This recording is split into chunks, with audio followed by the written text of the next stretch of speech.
Muy buenos días, bienvenidos de nuevo.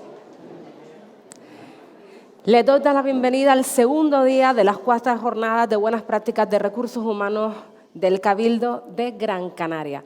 Una jornada en la que vamos a hablar de selección de personal, evaluación del desempeño, la inclusión también de personas con discapacidad intelectual dentro de la Administración. Tendremos ejemplos prácticos y también la oportunidad de interactuar con los ponentes de la jornada.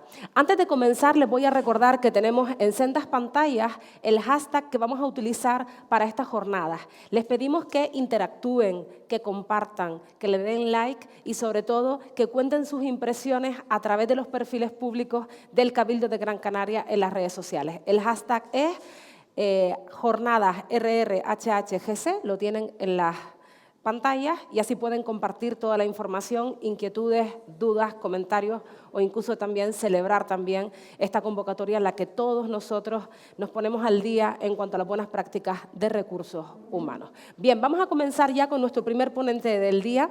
En la actualidad es inspector general de servicios de la Generalitat Valenciana, profesor asociado del Departamento de Derecho Constitucional, Ciencia Política y de la Administración de la Universidad de Valencia desde el año 2008. Ha sido director del Instituto Valenciano de Administración Pública, jefe de preselección de la Diputación de Valencia y director de Recursos Humanos del Consorcio Provincial de Bomberos. Vamos a dar la bienvenida al ponente que nos trae nuevos retos en la gestión de recursos humanos, selección y desempeño. Él es Javier Cuenca Cervera. Un fuerte aplauso.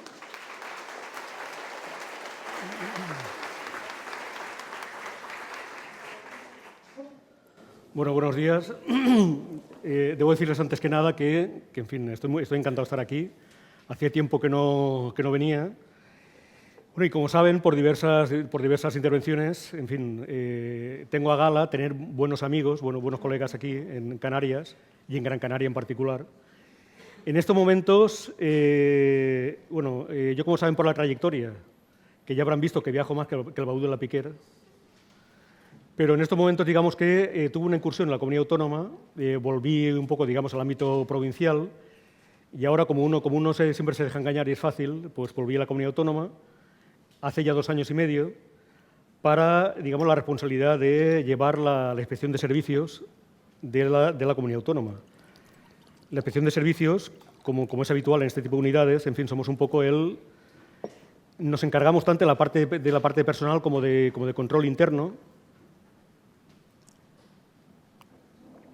Y somos un poco también como el think tank interno para hacer reflexión y para poner en marcha proyectos también de mejora organizativa. Y es un poco lo que justifica que lo que yo lo voy a contar aquí esta mañana, siempre tratando de acoplarlo para el tema municipal, como son 2 proyectos, el de evaluación de desempeño y el proyecto piloto selección.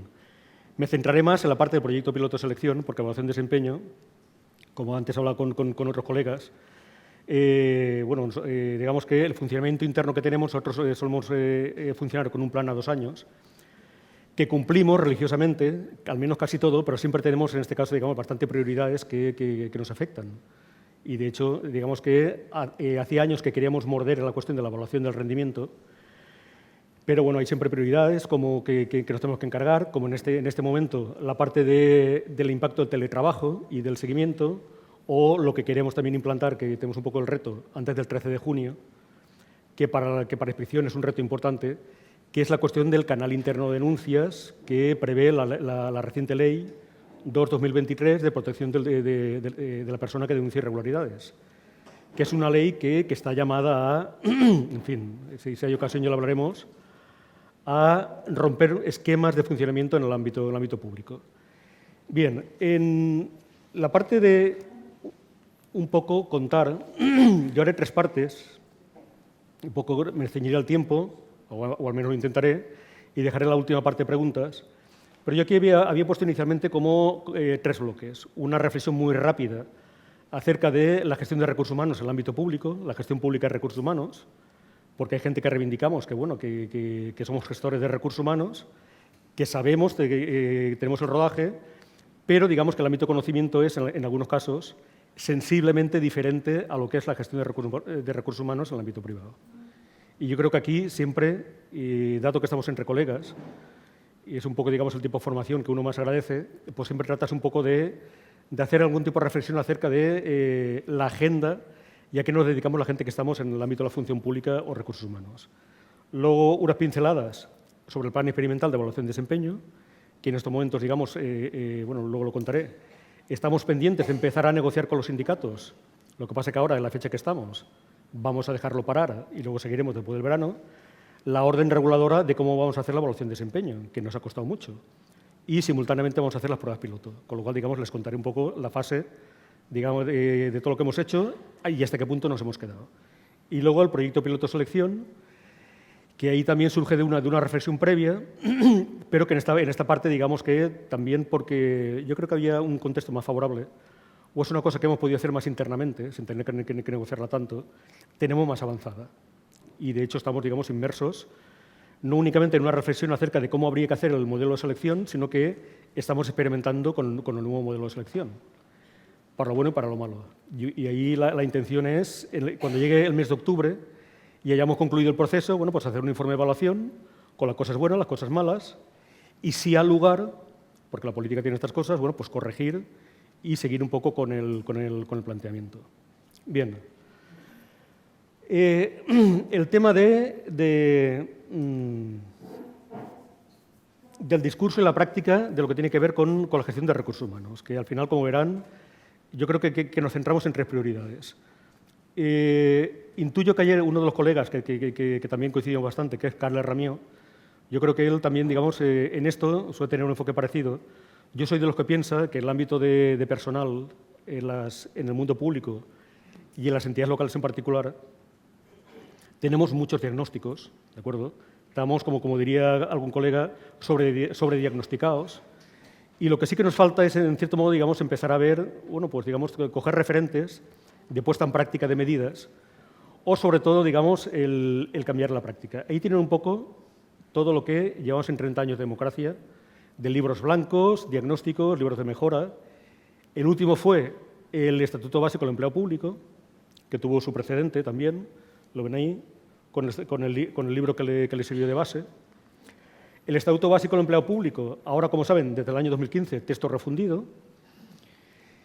Y es una lástima porque este texto refundido derogó lo que para mí es una de las mejores exposiciones de motivos de una ley.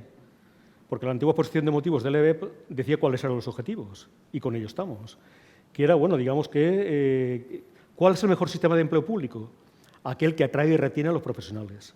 Y hablando de selección tenemos que hablar también de cómo atraemos. Y para ello, digamos que había como tres grandes ejes de intervención, que eran la carrera horizontal, a través del tema del desarrollo de las competencias, la evaluación del desempeño, y con todo este planteamiento se decía, pues la gestión de personal, pues digamos que pues demostraría la eficacia y, de hecho, redundaría en una mejor gestión de los servicios públicos. Pero henos aquí, que aquí tenemos un fallo muy habitual en todas las leyes de función pública y también en la práctica profesional. Esto es una opinión personal mía, que yo creo que, como saben, en el sistema de empleo público que tenemos se insiste mucho en la cuestión del puesto de trabajo y del perfil de competencias. Ahora, por fin, la ley que nos contaron ayer, si al final se promulga, pues hace una cosa que se echaba en falta, que era definir qué es un puesto de trabajo. Porque hay que pasmarse, pero una institución tan importante como esta no se definía en los textos legales. Ahora nos dicen que es un puesto y nos dicen el doble cometido que tiene un puesto de trabajo. Un puesto de trabajo es una realidad organizativa, en primer lugar, antes que nada. Es decir, es un conjunto de tareas que son necesarias y que existen con independencia de la persona que lo ocupe. Eso es la realidad organizativa. Pero un puesto también, trabajando en la administración, es una realidad jurídica, y el puesto que yo ocupe en cada momento es el que singulariza el régimen estatutario de derechos y deberes. O sea, que un puesto tiene esa doble realidad, jurídica y organizativa. ¿Cuál no ha sido mi sorpresa? Que ya por fin, pues el artículo 11.1 del proyecto de ley de función pública de la AGE, que, como saben, en aquellas cosas que no estén legisladas por la comunidad autónoma podrán ser aplicables, por fin tenemos una noción de que es un puesto de trabajo y que lo empecemos a asumir. Igual como también, hombre, no hay una definición tal cual de perfil, pero sí que hay de lo que son las competencias profesionales. Porque ahora todo el mundo, y cada seminario, y cada encuentro que tenemos, y cada jornada, vamos con el tema de las competencias, Pero aquí no ha habido cristiano que, al menos a nivel legislativo, haya definido qué es un perfil de competencias profesionales. Eso, de hecho, fue un poco la insistencia, porque fue lo que cambiamos en un hito importante que fue en el caso que le voy a contar, la Comunidad Valenciana, que en el año 2021, sacamos la nueva Ley de Función Pública, y el hecho de que hayamos definido con esta línea el puesto de trabajo y el perfil de competencias es el que nos está legitimando, ¿de acuerdo?, para implantar proyectos de mejora. Es decir, porque casi siempre lo que pasa es que no siempre es culpa nuestra, aparte de que siempre tengamos que andar, digamos, administrando legislación contradictoria. Es que en ocasiones la propia legislación no lo pone fácil, porque si todo pivota sobre el puesto, bueno, pues al menos tómate la molestia de definir qué es un puesto de trabajo en términos organizativos y qué es una competencia o un perfil profesional, ¿de acuerdo? Eso es lo que hace la ley de que me hubiera gustado estar, la nueva ley de la AGE, que alguien la ha definido como una suerte de manual de recursos humanos, así como una especie de tono displicente, que pudiera ser, pero yo creo que, en fin, nos va a venir bien porque concreta muchas de las cosas que echamos en falta. ¿De acuerdo? Hombre, esto es tan importante porque el puesto y el perfil es justamente lo que nos permite, digamos, a través de la política de formación, articular la selección, la carrera y la movilidad. Fíjense que no les he hablado de RPTs, la consabida de RPTs, ¿de acuerdo? El documento que lo sintetiza. Pero lo que se supone que tenemos que hacer, y debería ser un poco la agenda de trabajo, en fin, aparte de nóminas, convenios, estabilizaciones, en las unidades de recursos humanos, el fundamento es trabajar estos dos ámbitos, ¿de acuerdo?, como base para lo anterior. Ese, digamos que en el caso que le vamos a contar, ha sido un poco el planteamiento que hemos seguido en la comunidad autónoma. ¿De acuerdo? ¿Qué prioridades? Bueno, pues como decir lo que hay que hacer siempre es sencillo, ¿de acuerdo? Lo que tanto a nivel internacional, aquí tienen un documento que es importante, que es el que se ha inspirado la Administración del Estado para hacer su ley y es el que está inspirando a las comunidades autónomas para hacer sus propias leyes de función pública, que es la recomendación de la OCDE sobre liderazgo y capacidad en el sector público, ¿de acuerdo? Como documento importante. Y al final, digamos, este documento se resume en 3 prioridades que deberíamos ser capaces de enfocar, digamos que más allá del día a día, digamos que en esa mirada estrábica, un poco, digamos, de lo inmediato y lo de medio plazo. Es decir, definir estrategias de intervención superiores al mandato, es decir, de medio y largo plazo, con toda la dificultad que eso tiene, por la rotación política cada 4 años, modernizar lo que se llama la caja de herramientas, esto que les decía, el puesto de trabajo, que tiene que ser algo más que esa visión defensiva que yo me escribo en la RPT, ¿de acuerdo?, para, sobre él, trabajar el perfil de competencias y la evaluación del desempeño, que como técnica, aquí se ve cómo cada comunidad autónoma, incluso el Estado, la define de diferente manera. En la Comunidad Valenciana hablamos de evaluación de desempeño, la ley del año 21, pero hablamos dentro de la carrera profesional. ¿De acuerdo? Evaluación de desempeño para la carrera. La ley del año 23 de Euskadi, del País Vasco, que acaba de salir y es muy recomendable, igual que si sale también la ley de la AGE, habla de evaluación de desempeño no como una cosa para aplicar la carrera horizontal, sino directamente como una herramienta y como un instrumento de gestión del empleo público. Es decir, han sido más ambiciosos que nosotros, por poner el ejemplo. Y finalmente, donde tenemos también el último reto, ¿de acuerdo?, es en gestionar el flujo de recursos humanos. Yo tengo para mí que es un poco, digamos, la espada de Damocles que tenemos a las entidades locales, que no gestionamos el ciclo personal temporal, ¿de acuerdo? Ahora estamos estabilizando, pero por H o por B, por el tema de las competencias, por el tema de las subvenciones, pues probablemente, simplemente porque no damos un enfoque adecuado, muy probablemente en poco tiempo volveremos a tener tasa de temporalidad y ese 8% que tenemos como objetivo va a ser muy difícil de alcanzar, ¿vale? Bien, pues vamos un poco con el caso. Vamos a aterrizar ahora un poco por contarles el caso. ¿Cómo arrancasteis hace unos años en la Comunidad Valenciana? Pues con un completo desastre, ¿de acuerdo? Con una reducción de personal, la Comunidad Autónoma en este momento son 20.000 personas, sin contar educación y sanidad, ¿de acuerdo? Son 20.000, pero antes habían sido 14 y bajaron a 12, con lo cual, lo que significa cuando uno hace estadísticas de personal, que pese a lo que parezca, Canarias está en una ratio parecida, ¿de acuerdo? La ratio de empleados públicos por cada 1.000 habitantes está por debajo de la media. O sea que ese esa noticia de prensa siempre recurrente de que hay muchos funcionarios, cuando uno, sobre todo la administración territorial, cuando uno saca la ratio por cada 1.000 habitantes, te das cuenta de que estamos por debajo de la media europea. Y si miras territorios, pues ves algunos como Cataluña, Baleares, Canarias, la Comunidad Valenciana, que estamos auténticamente ahogados. ¿De acuerdo? Bueno, pues ahí había habido una reducción salvaje y prácticamente pues arrancaba con el mínimo, y eso es lo que explica por qué hemos incrementado de manera sensible el personal. Ha habido un trabajo también de supresión de cuerpos y escalas.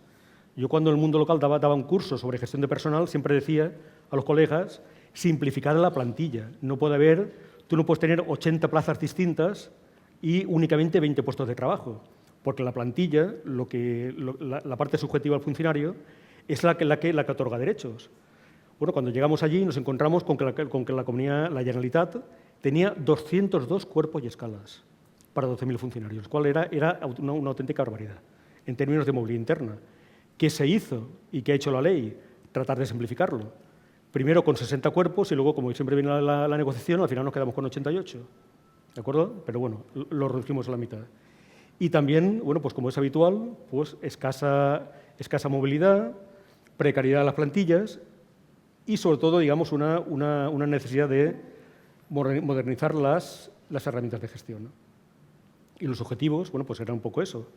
Estabilizar el modelo, es decir, seguir manteniendo que el grueso de las plantillas públicas sean funcionariales y, en este caso, laborales fueran residuales.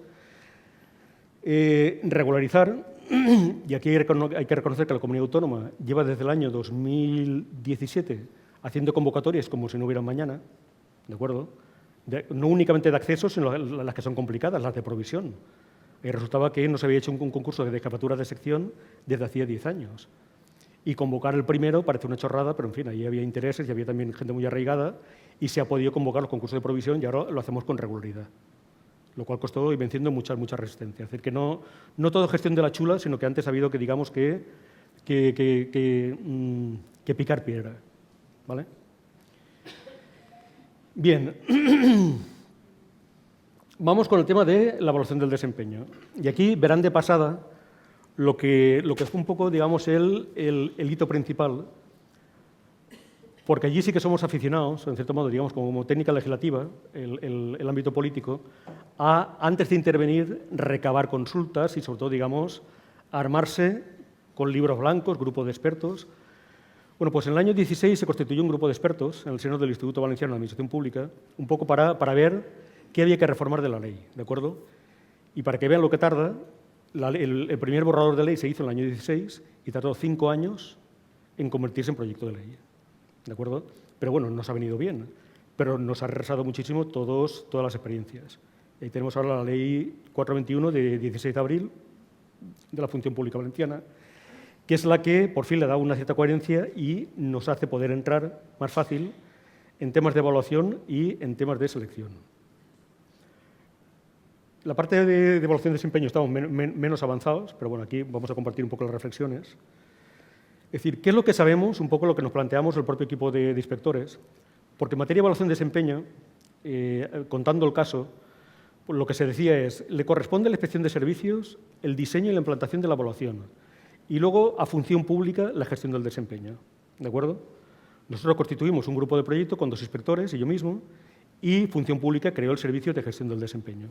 Y a partir de ahí, pues un grupo de trabajo que más o menos hemos empezado a trabajar y ver cosas, muchísimas que yo no me pensaba y que han sido indispensables, siquiera para empezar a negociar el proyecto y para empezar con las pruebas piloto, ¿de acuerdo? Pero bueno, ¿qué sabemos de evaluación de desempeño? Pues lo que dice el artículo 21 del EBEP, ¿de acuerdo? La evaluación de desempeño es el procedimiento mediante el cual se mide y valora la conducta profesional y el rendimiento de los resultados. Es decir, que permite en este caso ver 2 cosas.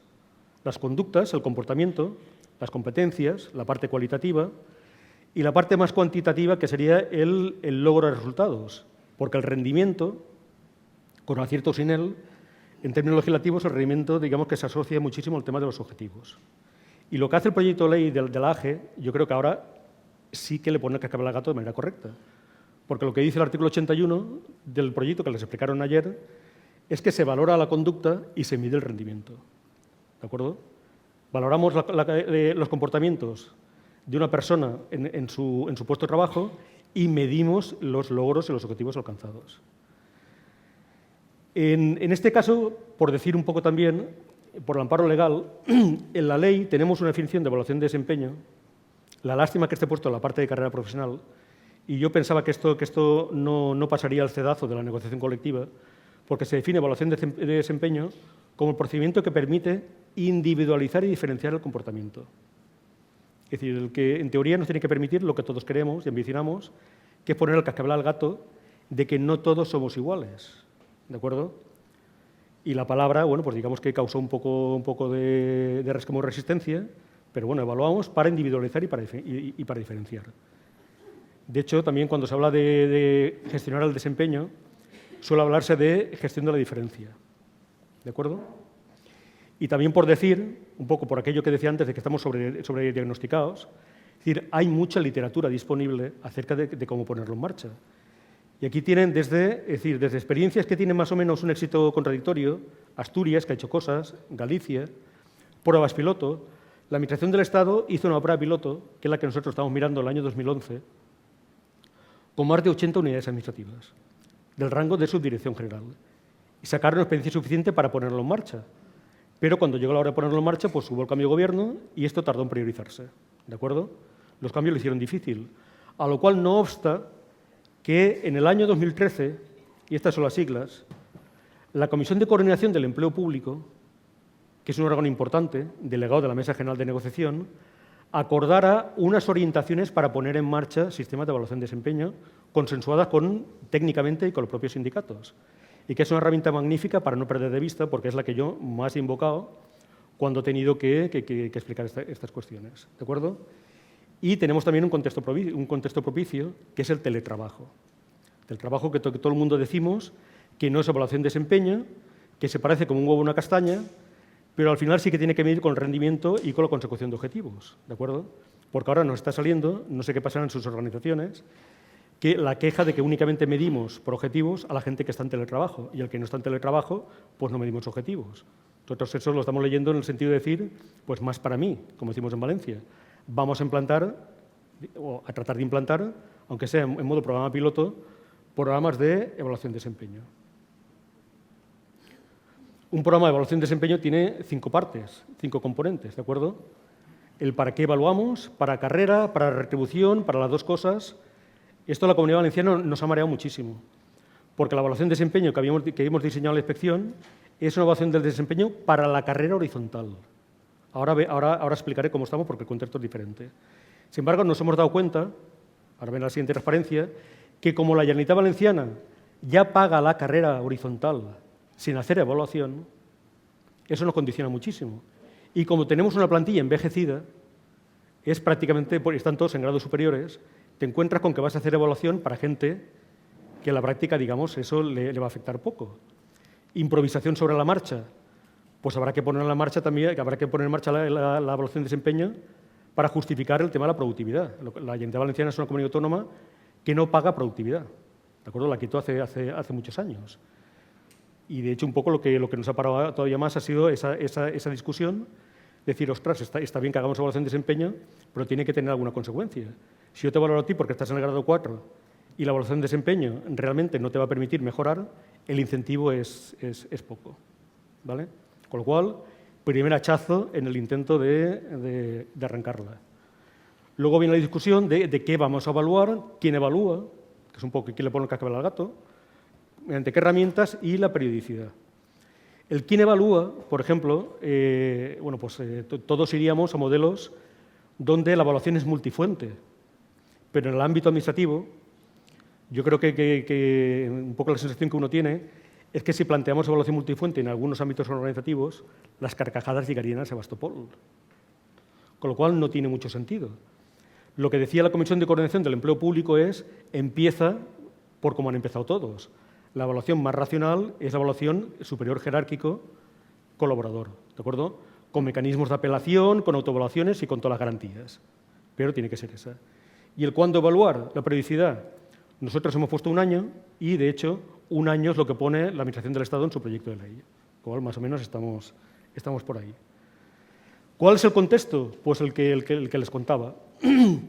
Tenemos un decreto que es el 211/18, que, en fin, pues tienen curiosidad, lo pueden obtener, que pone en marcha un sistema de carrera con 5 áreas de valoración y 4 grados, ¿de acuerdo? Por nivel. Las áreas de valoración son estas: desarrollo y transferencia de conocimientos, que es lo único que ahora se valora, es decir, básicamente la formación, créditos de formación y antigüedad, y con eso están cobrando la carrera. La iniciativa y contribución, que no está activada, porque es fácil, y luego los 2 grandes ámbitos que están trabajados y que son muy buenos para articular la carrera, que es la profesionalidad, la competencia, la conducta, pero esto ahora ni se nos ocurre porque exige una madurez técnica que no tenemos en este momento en la comunidad autónoma, ¿de acuerdo? Habría que cambiar los puestos de trabajo, y eso es un proyecto de una legislatura, y cambiar los perfiles. Y lo que nos planteamos poner en marcha, que estaba en ese decreto, que sí que es posible, que es el área de cumplimiento de objetivos. Y el reto fue, es decir, pensemos un sistema que permita que 20.000 profesionales que trabajan en la comunidad autónoma puedan funcionar en la lógica de objetivos. Y eso nos ha llevado mucho tiempo, porque, en fin, cambiamos un poco la prioridad y dijimos, antes de empezar la prueba piloto, queremos que nos cojan en serio. Y para que nos cojan en serio tenemos que presentarnos a la mesa de negociación, aquí el servidor, con una orden que desarrolle el área de cumplimiento de objetivos. Y simultáneamente haremos la prueba piloto. Estaremos negociando y ajustando definiciones y textos legales de manera simultánea. Pero muy complejo, porque en la comunidad autónoma pasa lo mismo que en cualquier entidad local. Es decir, no todos son unidades ni jefaturas de servicio. Tienes bibliotecas con 2 personas, tienes colegios con un conserje, tienes también en un momento dado oficinas de empleo con solo 3 personas y un mando intermedio que es un administrativo. Es decir, que la casuística la hace muy difícil y le hemos dado muchas vueltas para a la hora de regular quién evalúa, cómo tiene que hacerlo, pero bueno, ha sido un trabajo interesante. ¿Vale? Y esto que tienen aquí, estas 5 áreas de valoración, de las cuales únicamente funcionan estas, repito, se despliega sobre 4 grados. Cada grado son aproximadamente 5 o 6 años. ¿De acuerdo? Bueno, con esto empezamos un poco el plan experimental. El plan experimental, el planteamiento decía, bueno, vamos a empezar por el área más factible, que es el área de cumplimiento de objetivos, que es también lo que recomienda la Comisión de Coordinación del Empleo Público. Y además, con el decreto de ley 3620, todo el mundo ahora tenemos que tener un enfoque más estratégico. Nos ha venido bien, ¿de acuerdo? ¿Con qué premisas? Pues una que ha sido una obsesión, que es evitar la sensación de más papeleo. Es decir, lo que no podemos darle al mando intermedio, el jefe de servicio, el jefe de equipo, el jefe negociado a cargo, es un poco es decir, tiene que mojarse, con lo cual implica que tiene que recibir formación, hay que convencerlo, es un actor importantísimo, pero no puede dar la sensación de que va a tener que rellenar 20 documentos, que es un poco donde caemos por garantistas, la tentación que tenemos siempre cuando ponemos en marcha un sistema de esta índole. Por eso le dimos tanta importancia a que el arranque, incluida la prueba piloto, tiene que ser ya con un aplicativo informático. Y por eso la primera cosa que empezamos a hacer fue hacer un sondeo, un test de mercado, que para eso contratamos a una consultora informática, para que nos ayudara a localizar qué aplicativos de mercado cumplían los requisitos para poder funcionar la comunidad autónoma y si había requisitos. Y sí que los hay. ¿De acuerdo? Pero ahí nos tiramos también 4 meses. ¿Con qué contexto? Bueno, pues esto, el teletrabajo como palanca, la oportunidad que suponen las jubilaciones futuras y un informe de la Inspección de Servicios que se hizo en el año noviembre del año 2020, que está en abierto, pues lo puede localizar, que fue un poco un análisis, que es un tocho de 60 páginas, pero es un análisis muy bueno, muy recomendable, acerca de decir, vale, lo que dices tú me parece muy bien. Ahora yo voy a tratar de aterrizar esto en mi administración. ¿Cómo lo hago? Y hace un elemento comparado, con lo cual aquello que les interese, bueno, pues yo creo que el punto de partida sería, yo creo que para introducirse de manera práctica sería este informe que hizo la Inspección de Servicios por 2 inspectores, a mi modo de ver, brillante. ¿Vale? Bueno, pues este es el proyecto. Y aquí ya lo hacemos, la Inspección General de Servicios y el Servicio de Evaluación de Desempeño que ya se ha creado en el seno de una subdirección de Función Pública. ¿De acuerdo? Este es el ciclo, todo esto lo tiene en la presentación, el ciclo de asignación de objetivos. Hay una parte en la cual digamos que hay 2 tipos como saben, cuando hablamos de objetivos, y soy consciente de que estoy yendo rápido, pero quiero llegar también a la parte de selección, hay dos tipos de objetivos, colectivos e individuales. ¿De acuerdo? En principio, la apuesta que haríamos nosotros es que al principio no habría objetivos individuales, serían todos objetivos colectivos. ¿De acuerdo? Necesitamos aprender. Y los objetivos colectivos también son de dos tipos. Los de la prioridad del equipo gobierno legítimamente, ¿de acuerdo? Los planes semestrales que se hacen cuando hacen sus encuentros, donde marcan las prioridades, pero también tienen que ser objetivos colectivos relacionados con la misión de la propia unidad. Y ahí siempre decimos que hay como una cierta negociación arriba y abajo, ¿de acuerdo? Eso se concreta en eso que ven ahí, que es el DOCO. Esto es terminología del decreto del año 18. La asignación de objetivos se concreta en el DOCO, que es el documento de asignación de objetivos.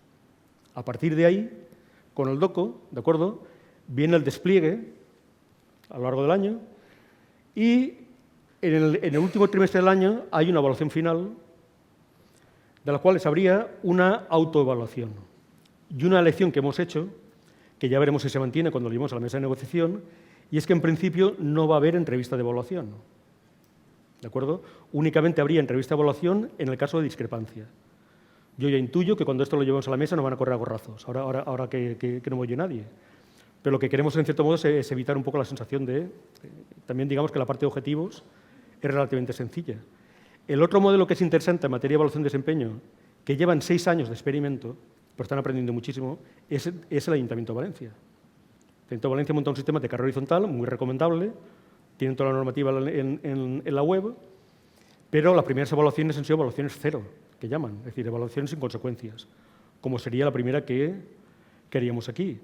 Y quien asigna la evaluación es un servicio específico. Y en este caso, digamos, la evaluación de objetivos, el juicio es colectivo, ¿de acuerdo? No es el jefe. Aquí lo que trasluce, y un poco lo que tienen que ver, es el miedo, o evitarle el miedo hasta que no tengamos, digamos, hasta que la formación no haya dado más frutos. Y llevamos un planteamiento distinto de reclutamiento, el miedo al mando intermedio, jefe de servicio, que no ha sido reclutado ni jamás se le ha pedido habilidades para valorar a las personas, ¿de acuerdo?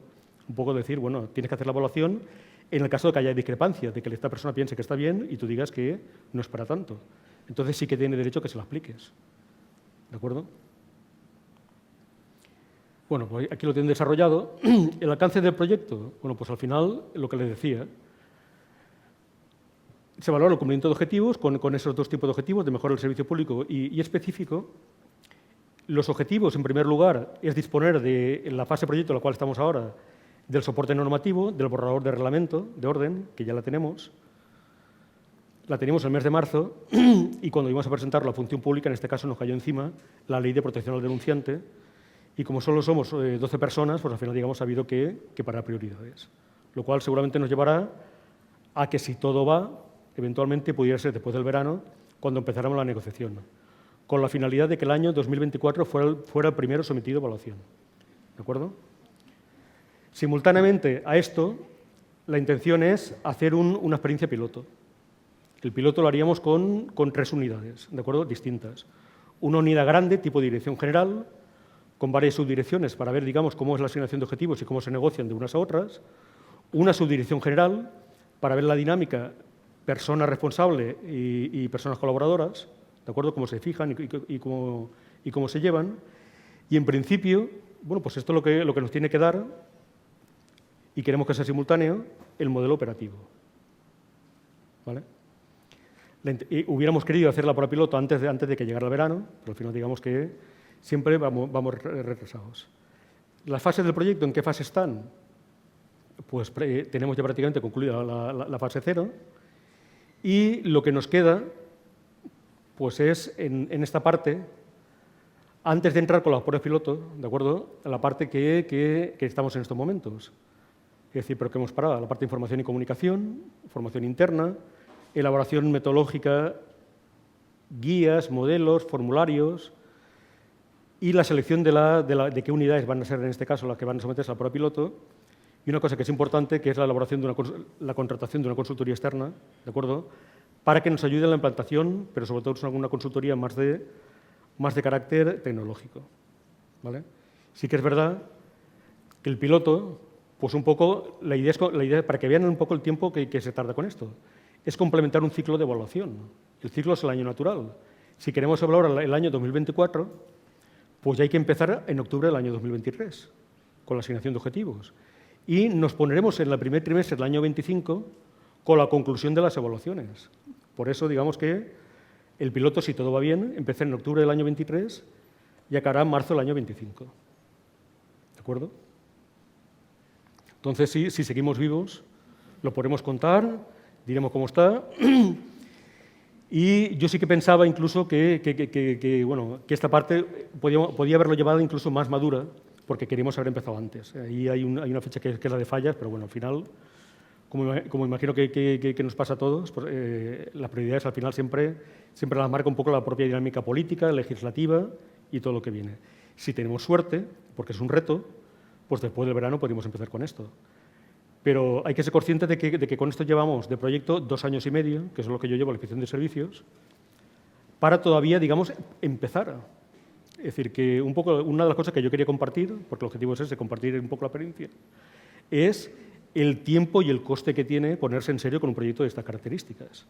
Nosotros llevamos años y, en fin, cuando empecemos será 3 años peleando desde que se hizo el informe de evaluación de desempeño. ¿Vale? Bueno, pues esto es una experiencia, de momento, como diría un anglosajón, work in progress. ¿Vale? Vamos con la siguiente, que es importante, que es la de selección. Esto es una cosa también que quería contarles. Lógicamente, nuestra propia ley autonómica la utilizamos también para resolver y para definir qué es un puesto de trabajo, ¿de acuerdo? Y qué es un perfil de competencias profesionales y para qué se utilizará.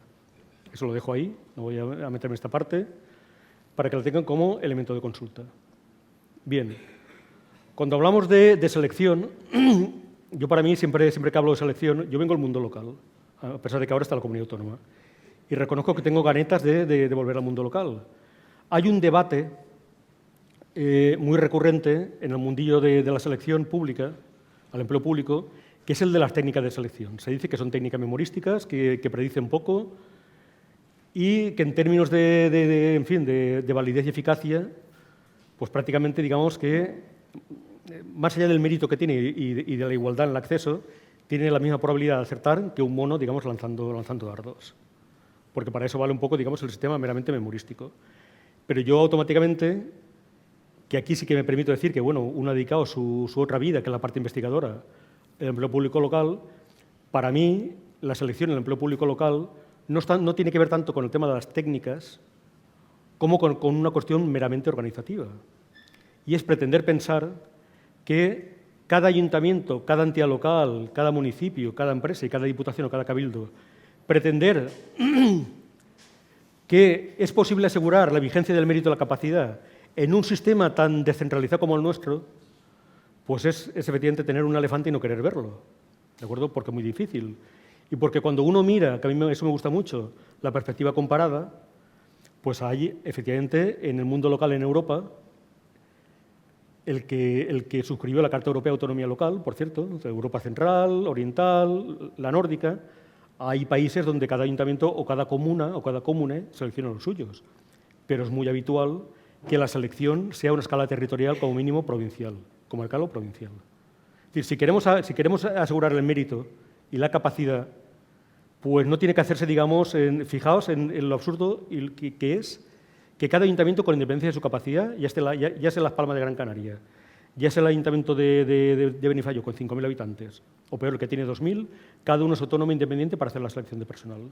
Y pretender que en eso prácticamente asegure los dos objetivos, que es la eficacia de la selección y la igualdad de oportunidades, y que lo haga bien, yo creo que en fin, que es no afrontar la realidad, ¿de acuerdo? Y probablemente un poco, yo siempre insisto, en que el eje del cambio con la selección de personal, con la selección del empleo público, está no únicamente en base a qué seleccionamos, sino quién selecciona, los órganos de selección. Y ahí es un poco la teoría que yo tengo, la que defiendo y bueno, en algunas partes he tenido el lujo de poder publicar, la suerte, de que donde se la juega el ámbito público y donde se la juega la administración local es en la configuración de los órganos de selección. ¿De acuerdo? Bien, vamos con esto rápidamente. Un poco por la mirada clásica. ¿Cómo se organiza el acceso a la función pública? Pues hay como 4 grandes partes. Yo aquí siempre recurro a un pope del derecho a la función pública, que es Miguel Sánchez Morón, catedrático administrativo, que tiene un manualete que no es grande, ¿de acuerdo? Pero que va por la edición, yo creo que ya es la 15, que es una joya, muy recomendable. Aquí se nota un poco el sesgo, como diría él, porque siempre a Miguel nos lo traemos a la Comunidad Valenciana. Y hay como cuatro, digamos, variables, dimensiones que organizan el acceso al empleo público. La parte de los sistemas selectivos, oposición, concurso, oposición o concurso.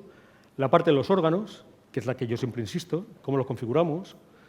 Los procedimientos selectivos y esta parte que tiene menos que ver, ¿de acuerdo?, pero que también, digamos, juega su papel, sobre todo en algunas comunidades autónomas, que es la de requisitos para el acceso. Centrémonos en estas 3 partes, ¿de acuerdo? Si queremos cambiar o, en definitiva, ver los parámetros de un nuevo modelo de selección. La parte de los sistemas selectivos, la parte de los órganos de selección y la parte más administrativa, los procedimientos administrativos. Porque aquí, vuelvo a insistir, la parte de las técnicas, acerca de qué técnicas hay que emplear, es una cuestión académicamente madura, que es un poco lo que quiero sostener. Se sabe, y hay bibliografía, y hay argumentos, hay investigaciones aplicadas, muy buenas, acerca de cómo se tiene que hacer en el marco legal que tenemos una buena selección. Y aquí tienen desde un estudio hecho por economistas, en FEDEA, la Fundación de Estudios de Economía Aplicada, hasta un informe del INAP del año 2015, que es estudios sobre la formación para el ingreso a la función pública superior, muy recomendable, o incluso un artículo, el de Miquel Gorriti, que habla de innovar en selección, que lo tienen en abierto en una revista muy recomendable para toda la gente que se dedica a esto, que es la Revista Vasca de Gestión de Personas, que la tienen en Internet, ya va por el número 18, y tiene algunos monográficos que son una auténtica joya. De hecho, tiene un monográfico de selección que es muy recomendable, igual que tiene monográficos sobre teletrabajo o sobre innovación. Una revista que yo creo que lleva aproximadamente 10 años y ya lleva una senda muy recomendable. Lo de mérito y capacidad. Pues aquí yo tengo una definición un poco para, cuando hablamos de selección, una reflexión acerca del significado de las palabras. Y aquí nos viene muy bien, en este caso, si antes citaba a Sánchez Morón, pues ahora digamos a Morell Ocaña, que nos dejó hace un par de años. ¿Qué es el mérito? Pues el mérito, digamos, se refiere al bagaje que lleva una persona, digamos, lo que una persona es. La experiencia, los cursos, la formación, donde ha trabajado. ¿Y qué es la capacidad? Esto para convencerle que desde el punto de vista legal la ley no conspira en contra nuestra, sino que es un tema básicamente de práctica. Es decir, si uno se mira el artículo 61 básico del Estatuto Básico del Empleo Público y se mira el Real Decreto 896/91, que es el libro gordo de PTT, para selección de la función pública local, el problema no está en las técnicas que podemos utilizar. El problema está en la gente que tiene que aplicar esas técnicas, que esté formado justamente para eso. ¿Qué es la capacidad? Nos decía Morell Ocaña. Pues la determinación objetiva de programa a partir de 2 parámetros, la aptitud física y mental y la conducta. Y hay un dictamen del Consejo de Estado muy recomendable que nos recuerda que para acceso a función pública lo primero, digamos, que hay que medir la capacidad y luego el mérito. ¿De acuerdo? No justamente al revés. Pero que si queremos medir la capacidad, tenemos parámetros suficientes para poder medirla en términos de aptitud física y mental, en términos conductuales. Que no hay problemas legales. ¿Cómo es la decisión selectiva en un sistema de mérito como el nuestro? Técnicamente, un sistema como el nuestro se llama un sistema de mérito. ¿De acuerdo? El acceso a partir de convocatoria pública y mediante pruebas objetivas imparciales. Bueno, pues digamos que es una decisión básicamente administrativa. Aquí en la selección pasa, como saben, como pasa con el procedimiento disciplinario. Es decir, el órgano ejecutivo no puede sancionar, sino que tiene que nombrar un instituto secretario que tienen que ser funcionarios. En la selección pasa lo mismo. No se puede, en este caso, directamente contratar al ámbito ejecutivo, al ámbito político, sino que la decisión de selección se deposita, y esto es lo importante, en un ámbito, ¿de acuerdo?, que es el órgano de selección, que tiene que tener, en este caso, juega con una serie de parámetros, y en esto quédense, porque aquí hemos fundamentado todo el ámbito de mejora en la Generalitat Valenciana, que es el principio que se llama principio de conexión pruebas-puesto, que es fantástico. Que eso está en el apartado 5 del artículo 61 de la Ley del Estatuto Básico del Empleo Público, y creo que es el artículo 9 del Real Decreto del año 91. ¿Qué significa el principio conexión pruebas puesto? Es el parámetro de racionalidad en el cual se puede evaluar cualquier impugnación. Siempre y cuando tú pongas cuáles son las funciones del puesto y cuál es el perfil necesario, eso te permite diseñar pruebas. Y es el parámetro de racionalidad para poder ver si las pruebas son o no consistentes con lo que esa persona tiene que hacer. Eso es lo que explica que en la prueba piloto que hicimos para seleccionar tags y seleccionar informáticos, nosotros pusiéramos un anexo que nos decían que estaban locos, los juristas, pero que nos empeñamos, un anexo que pone misión, responsabilidades y funciones y perfil profesional de las plazas a seleccionar. Porque decíamos que es lo que nos permite, en este caso, innovar las pruebas para poder hacer justamente, digamos, la prueba experimental. Este principio es importantísimo. Y efectivamente es el artículo 9 del 896. Bueno, aquí una cuestión, y ya con esto paso rápido al tema de la prueba piloto, que es un poco lo que cuando pase toda la espuma de la estabilización y volvamos a la selección normal, lo que nos vamos a encontrar. Los artículos 60 y 61 del Estatuto Básico fijan una serie de principios, ¿de acuerdo?, importantes, y puso por primera vez en la ley un principio que los tribunales reconocían, que era en materia de selección, era el principio de la discrecionalidad técnica. ¿De acuerdo? Esto llamó la atención porque era un principio básicamente de jurisprudencia, pero lo pone en la ley. Lo justo, la risa, es que lo pone en la ley cuando prácticamente los tribunales han demolido ese principio, como veremos. ¿Por qué? Porque hoy en día estamos ante un cambio de escenario. El primero es lo que podríamos llamar el jaque al dogma de la discrecionalidad técnica. ¿Qué es la discrecionalidad técnica? Es el ámbito de decisión que tiene un tribunal para decir o Javier o Jorge. ¿De acuerdo? Y la jurisprudencia hasta los años 90 y principios del 2000 decía aquello de no le corresponde a la justicia inmiscuirse en el juicio de un órgano técnico si nos consta que tiene suficiente cualificación. Si hay ingenieros, en un caso ingeniero, no entramos. Únicamente entraba, digamos, a demoler o a cuestionar pruebas numéricas, tipo test o fallos muy evidentes. Todo esto empieza a cambiar, ¿de acuerdo?, hasta el punto de que hay algún autor, como John Maury, que lo tienen en un artículo muy recomendable en la revista, en un monográfico que les decía antes, de la revista Vasca, del año 18, que dice, mira, hay que tomarse la decisión selectiva como una verdad interina sometida a prueba, porque ahora los tribunales entran a ver el fondo de la decisión, no únicamente en el ámbito jurídico, sino en otras también, ¿de acuerdo?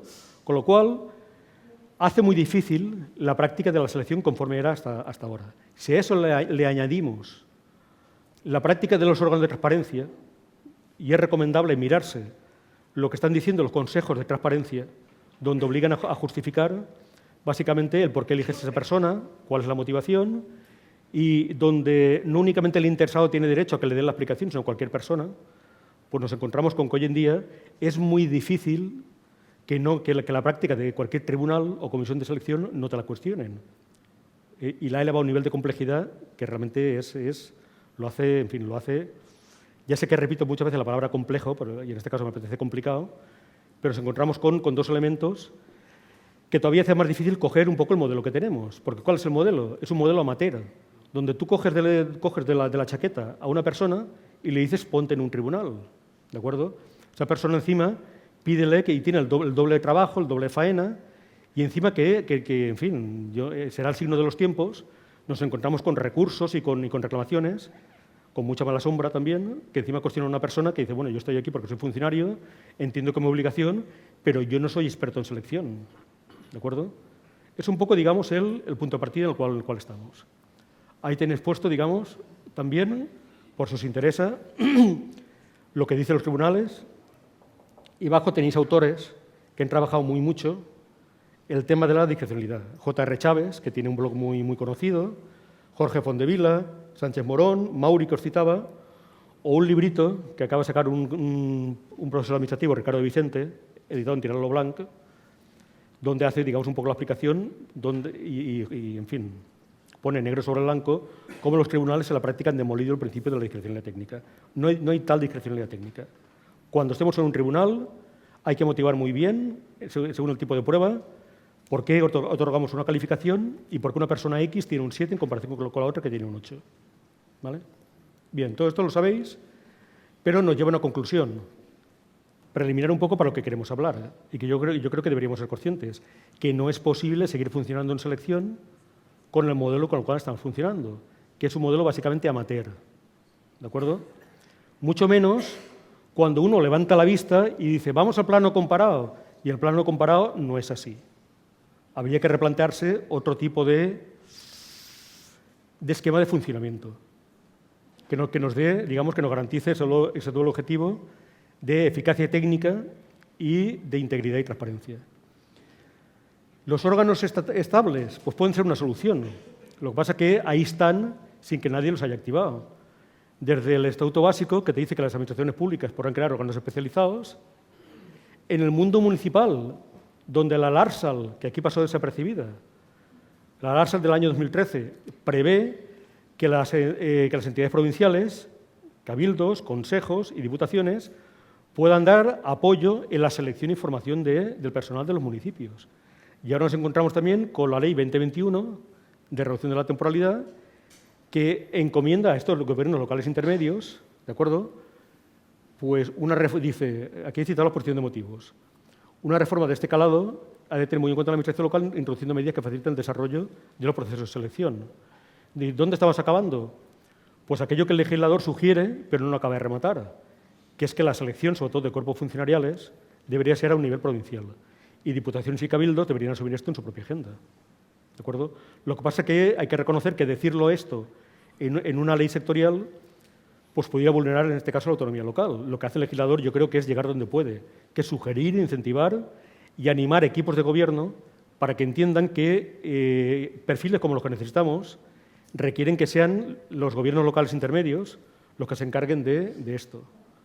Algo parecido como ya hace el Estado, que en el mes de abril, en el mes de marzo, reguló la Comisión Permanente de Selección, poniendo en este caso 45 personas. Sobre la reforma ahí tienen, digamos, en este caso, ámbitos de estudio. Y aquí entramos, ¿de acuerdo? Esto la voy a pasar para centrarme un poco en el proyecto piloto, un poco, digamos, el grupo de trabajo que creamos en junio del año 21, donde nos planteamos pues, intervenir en 3 ámbitos. En el modelo de selección, en la parte de la gestión administrativa y en los órganos de selección.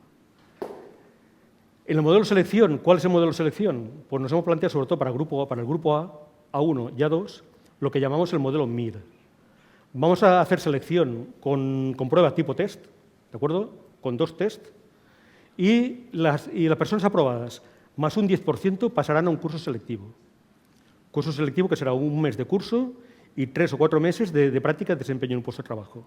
Cuando acaben ese curso, habrá un examen práctico, que realmente será el que asignará las plazas a quien lo haya aprobado. Ese es el modelo en el cual estamos actualmente y que hemos arrancado para TACs y para técnicos informáticos. Y respecto a órganos de selección, bueno, pues hemos apostado por la Comisión Permanente de Selección.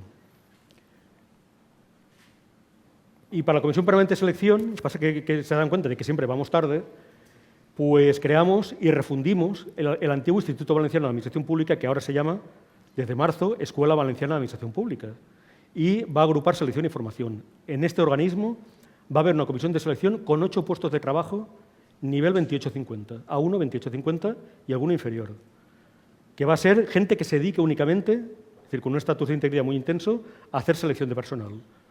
Y donde queremos que haya también, bueno, pues digamos, gente formada en psicología del trabajo y también probablemente incorporaremos a alguien con un perfil procedente de colectivos discapacitados para poder hacer esa selección con más el diseño de pruebas. Es decir, apostamos por eso. ¿De acuerdo?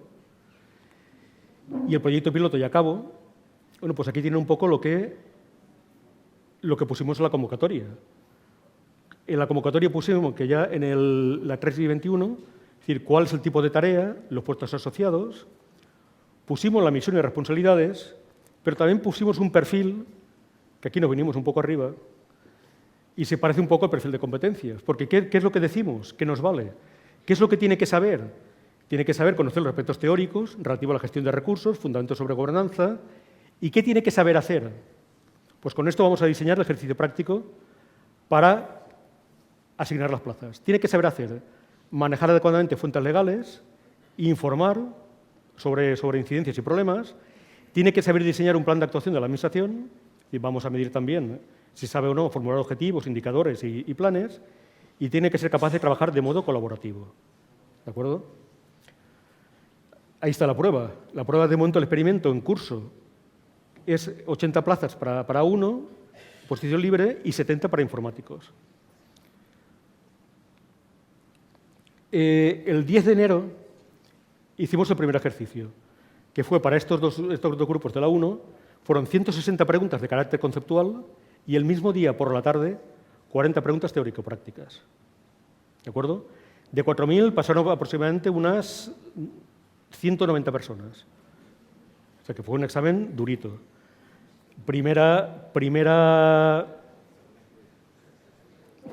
Estoy escuchando comentarios. Y eso no nos pasó los tags. En los informáticos, de 70 vacantes, únicamente han cubierto 60. Con lo cual, y eran preguntas informáticas. Aquí ya nos dice que probablemente si queremos cambiar el sistema hay que repensar profundísimamente el temario. Y eso que os doy la palabra de que revisamos el temario y lo redujimos 1 a 1, pues era 1 la Generalitat Valenciana con 70 temas, cuando, como sabéis, en el mundo local el mínimo son 90. Es decir, que lo redujimos, lo simplificamos, pues todavía habrá que reducirlo más. Y la parte que más contestación ha tenido fue esta. Esta nos han frito los preparadores. Nos han presentado 47.000 recursos, algunos son auténticos dictámenes sobre preguntas teórico-prácticas, lo cual dice que o hay que repensarlo o tiene que ser de otra manera. Pero hemos dado 3 meses simplemente para responder esto. Y ahora ya han pasado el curso selectivo, este mes están recibiendo la formación y los próximos 3 meses estarán por las consellerías, ¿de acuerdo? En este caso, en prácticas. En el último mes, y ahí viene un poco el cambio, el último mes vamos a hacer 2 pruebas de competencias. Una dinámica de grupo, y para eso hemos firmado un convenio con la Universidad de Valencia para que la cátedra de Psicología del Trabajo sea la que nos dé el soporte. Y luego también otra prueba que estamos muy ilusionados, que le hemos fusilado a la EPSO, que es la Oficina Europea de Selección de Personal, que es la bandeja electrónica. Para lo cual cada uno de ellos tendrá un ordenador, ¿de acuerdo? Y le empezará a entrar información, pam, pam, pam, pam, y tendrá que ir resolviendo incidencias, pues como será en el día a día, ¿de acuerdo? Y ahí hay que reconocer que hemos tenido bastante ayuda de la propia Oficina Europea de Selección de Personal, que nos ha echado una mano, ¿vale? Bien, esto digamos que la idea es finalizarlo porque hay otra cosa que no os he contado, que es un poco el principio que acompaña todo este nuevo modelo de selección, y es el principio de acabar en un año. Es decir, por ley nos hemos puesto que la oposición tiene que acabar un año, con lo cual si las bases se convocaron en octubre, toda esta movida tiene que acabar en octubre. Con lo cual diréis, ¿y por qué el curso de 4 meses? Porque no nos calentamos la cabeza, porque era lo que nos cabía dentro de ese año para poder hacerlo. Porque para mí un curso selectivo de 1 a 1 hubiera tenido que ser de más. A lo mejor es una cosa que modificamos. Lo que queráis. Pero, en fin, ahí estamos unos cuantos zumbaos que nos hemos lanzado. Ahora mismo estamos con esto. Y si no nos corren a gorrazos, yo creo que puede ser una buena cosa, que será la primera promoción que sea seleccionada no únicamente de manera memorística, sino que al mismo tiempo la hayamos preparado nosotros. Que durante un mes la hayamos dado formación, que durante 3 meses hayan practicado expedientes de contratación, responsabilidad, subvenciones, personal, y que luego la prueba definitiva, para, digamos, quitar ese 10%, sea una prueba práctica. En octubre haremos el informe y si tenemos ocasión de volver a vernos, pues nos contaré cómo nos ha ido, ¿vale? Estas son un poco las 2 experiencias que quería contaros. Y aquí un poco la experiencia que puede sacarse es el tiempo que cuesta, pero tiene la ventaja de que es, en cualquier caso, una innovación que hemos hecho desde dentro, ¿de acuerdo? Y aquí hay que agradecer que gente de la propia Generalitat de Función Pública, de Gestión de Servicios, se haya implicado en hacer estas cosas. No es una reforma impuesta desde fuera. Pero bueno, estamos todavía work in progress, como diría aquel. Os contaremos cómo quedamos. Y es un poco lo que quería compartiros. Muchas gracias. Muchísimas gracias, Javier Cuenca. Un fuerte aplauso para él.